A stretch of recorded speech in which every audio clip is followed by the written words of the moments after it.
ya kegalauan seorang bapak ditinggalkan jauh seorang anak yang memang mau menuntut ilmu gitu. Dan ya gue juga sebagai bapak kan nggak mungkin juga ngelarang gitu kan, yang mau sekolah dia, yang mau hidup juga nanti sendiri dia gitu kan.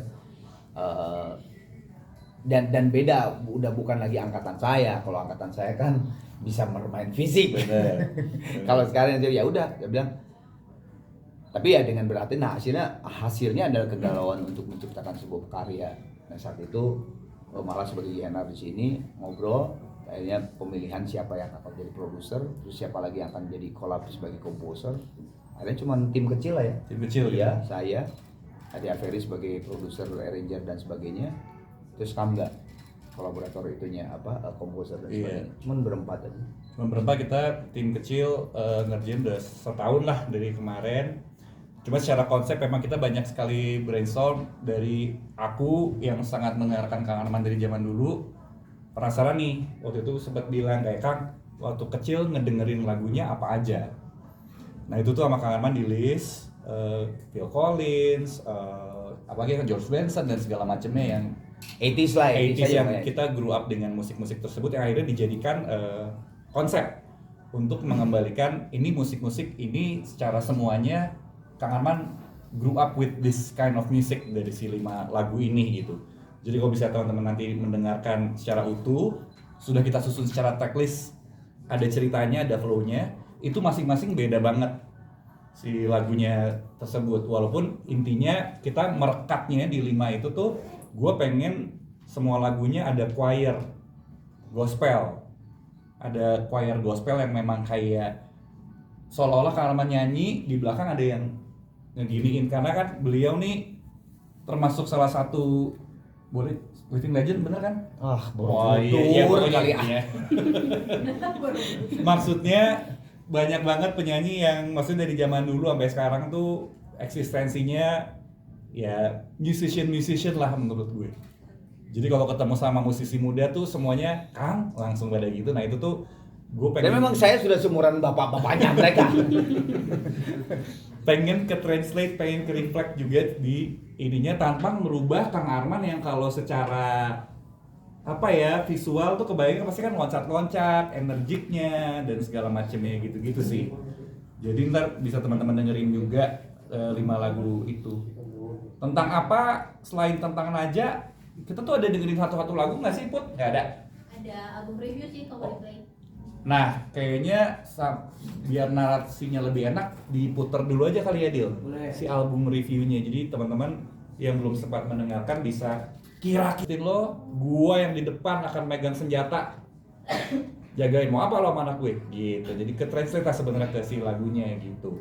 Makanya tetap Kang Arman yang sangat ngerok. Ngerok nggak sih Kang? Enggak ya, Kang Arman tuh nggak ngerok banget ternyata. Kalau misalnya di 5 itu bisa embodied. Di sini malah lebih lebih R&B ya. Lebih ada bluesnya, lebih soul gitu sih keluarnya secara konsepsi albumnya sendiri. Berarti sekarang nonton video klipnya aja kali ya biar kebayang. Jadi mau jadi ceritain satu-satu nggak? Oh mau cerita satu-satu apa enggak nih lagunya? Boleh aja. Boleh, yaudah. Yang pertama, tapi yaudah. Satu. Gini, gua sambil cerita. Pasang. Lagunya ada Benar ya pelan. Benar nggak? Jadi kayak di kafe gitu. Iya. Ya udah, Gitu. boleh. Akhirnya jadi melebar. Jadi gue pernah dapat telepon dari anak gue. Dia di sana kuliah sambil kerja. Terus pada saat dia kerja dapat kerjaan, maksudnya kerjaan kayak freelance ya, lepasan gitu. Ternyata kena scam, gitu. Setelah udah kerja sekian jam, ternyata scam dan sebagainya. Ya akhirnya di situ kan terpikir kita brainwash bareng-bareng sama tadi tim berempat itu. Kita lah semua di sini di saat berjalan pekerjaan dan sebagainya itu kan kadang-kadang ada kegagalan, ada keberhasilan.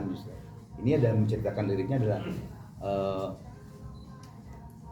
jangan sampai lepas, maksudnya tuh kesempatan-kesempatan, keberhasilan, bahkan kegagalan bisa dijadikan pelajaran untuk jangan dilepas, bahwa itu adalah pengalaman kita supaya kedepannya bisa lebih baik lagi.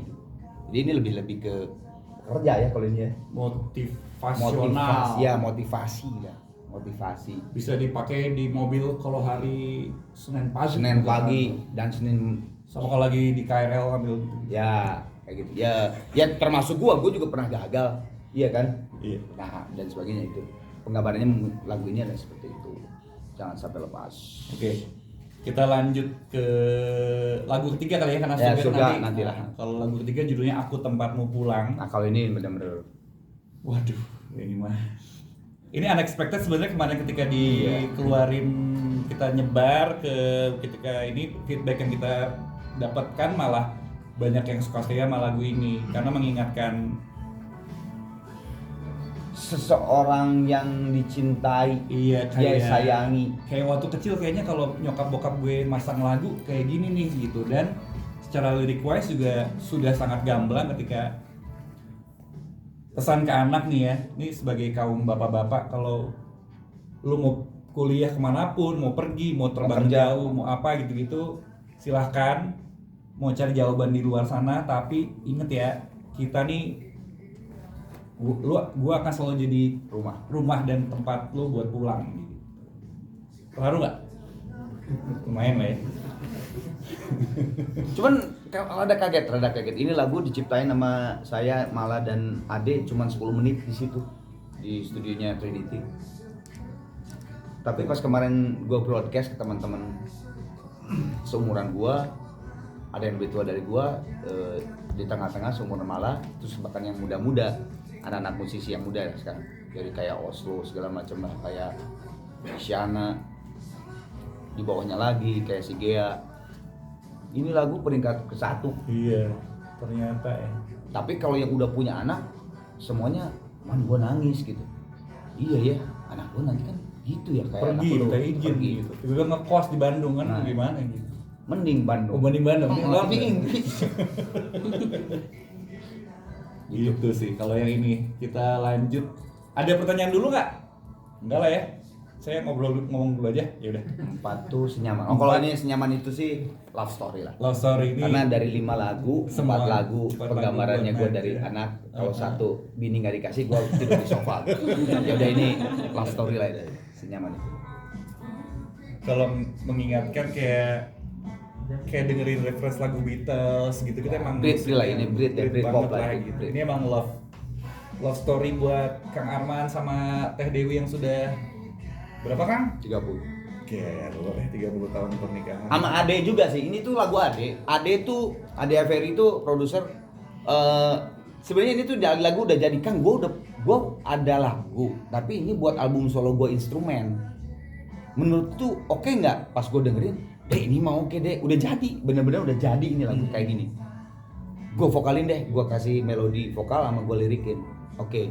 Nah terus Ade tuh kan baru punya istri kan. Oh iya. Jadi dia pas gue bikin lirik love story itu ya Ade kayak, Kang tega banget Kang, ini kayak buat bini gue. Terus pas lagu ini udah selesai, ya kata bininya ya kayak lagu favoritnya dia lah. Kayak Udah Ade pakai kok bikin- di Insta ya dipakai kayak lagu ini. bininya tuh kayak lu bikinin lagu buat gue gitu. Padahal gue yang bikinnya liriknya. Iya. Gimana maksudnya bininya? Bikin dia Wah, nih. gak dari beres. Lagu terakhir dari track ini kita emang naruh si Senarai Cinta ini lagu pertama yang Kang Arman diskusikan bareng sama tim ENR. Ini mah gue ada lagu si Senarai Cinta ini. Ternyata Kang Arman puitis loh. Kayak Kang Senarai artinya apa gue nanya? Apa Kang? Mal apa sih yang Senarai itu susunan, tersusun. Jadi ya buat gua ya memang harus tersusun segala macamnya gitu, termasuk mencintai seseorang dan sebagainya. Kalau ini sih memang ini juga sama dari cerita anak gua gitu. Dia pernah jatuh, dia pernah bahagia, dia pernah dikecewakan oleh seseorang, dia pernah segala macam lah di sana tuh gitu. Ya udah, bahwa justru itulah yang menjadikan lu jadi manusia gitu. Kalau lu bahagia terus lah gitu, ya gimana mau merasakan kesakitan. Akhirnya ini cerita lagi ini pondasinya lagu ini ya. Ini pondasinya, dari 5 lagu. Bener harus ngerasain sakit dulu supaya tahu rasanya happy. Betul. Emang filosofikal sih sebenarnya. Oke, kalau gitu kita nontonnya langsung si video klipnya ini digarap sama Shatoto Prastio kemarin. Panggilan Termasuk keras. Termasuk kita juga ngerasa bahwa untuk album ini Kang Arman memang harus muncul dengan image baru. Jadi kalau dilihat emang ini kayaknya kontrak mati nih, harus pakai flanel terus 2 tahun ke depan.